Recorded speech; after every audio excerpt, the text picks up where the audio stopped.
Albert Einstein once said, everybody's a genius, but if you judge a fish by its ability to climb a tree, it will live its whole life believing that it is stupid. Ladies and gentlemen of the jury, today on trial we have modern day schooling. Glad you could come. Not only does he make fish climb trees, but also makes them climb down and do a 10-mile run. Tell me, school, are you proud of the things you've done? Turning millions of people into robots, do you find that fun? Do you realize how many kids relate to that fish?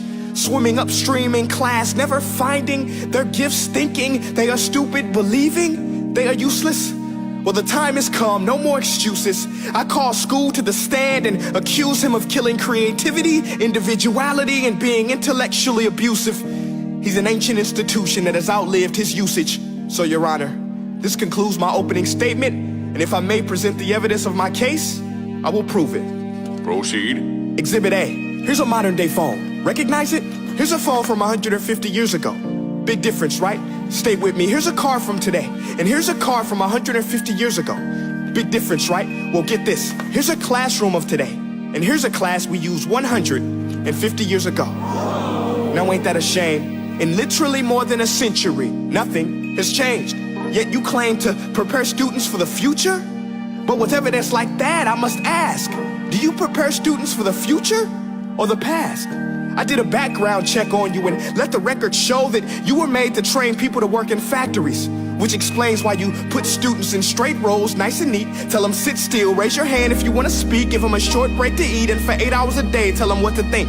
Oh, and make them compete to get an A letter which determines product quality, hence grade A of meat.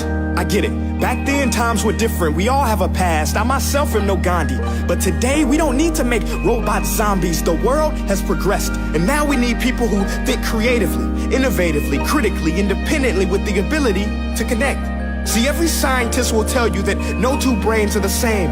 And every parent with 2 or more children will confirm that claim.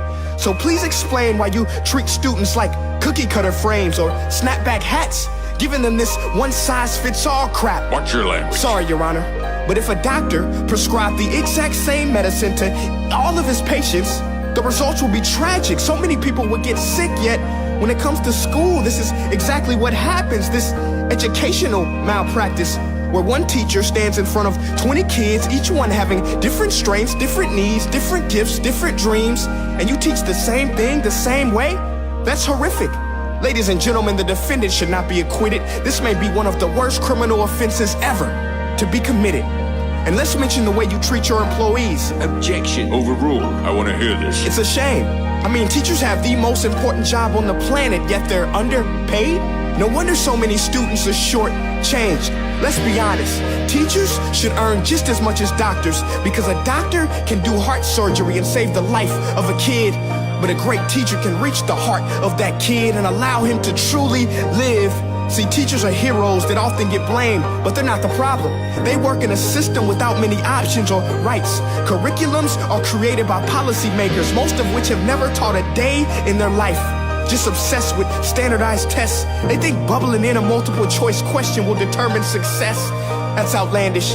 In fact, these tests are too cruel to be used and should be abandoned, but don't take my word for it. Take Frederick J. Kelly, the man who invented standardized testing, who said, and I quote, "These tests are too cruel to be used and should be abandoned." Ladies and gentlemen of the jury, if we continue down this road, the results will be lethal. I don't have much faith in school, but I do have faith in people. And if we can customize healthcare, cars, and Facebook pages, then it is our duty to do the same for education, to upgrade it, change it, do away with school spirit, because that's useless. Unless we're working to bring the spirit out of each and every student, that should be our task.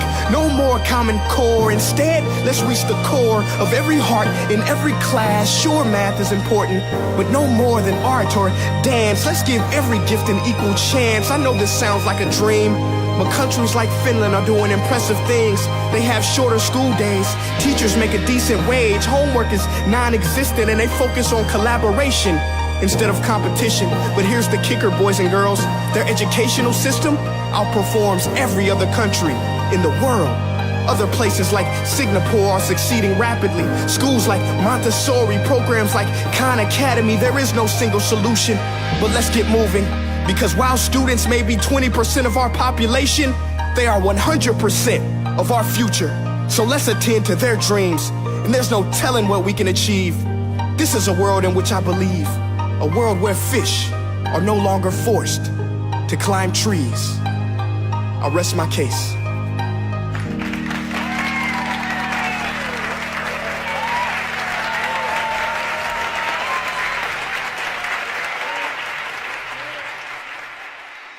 Hey guys, my name is Prince EA, and I want to say thank you so much for watching my video. But now, I want to know what you think.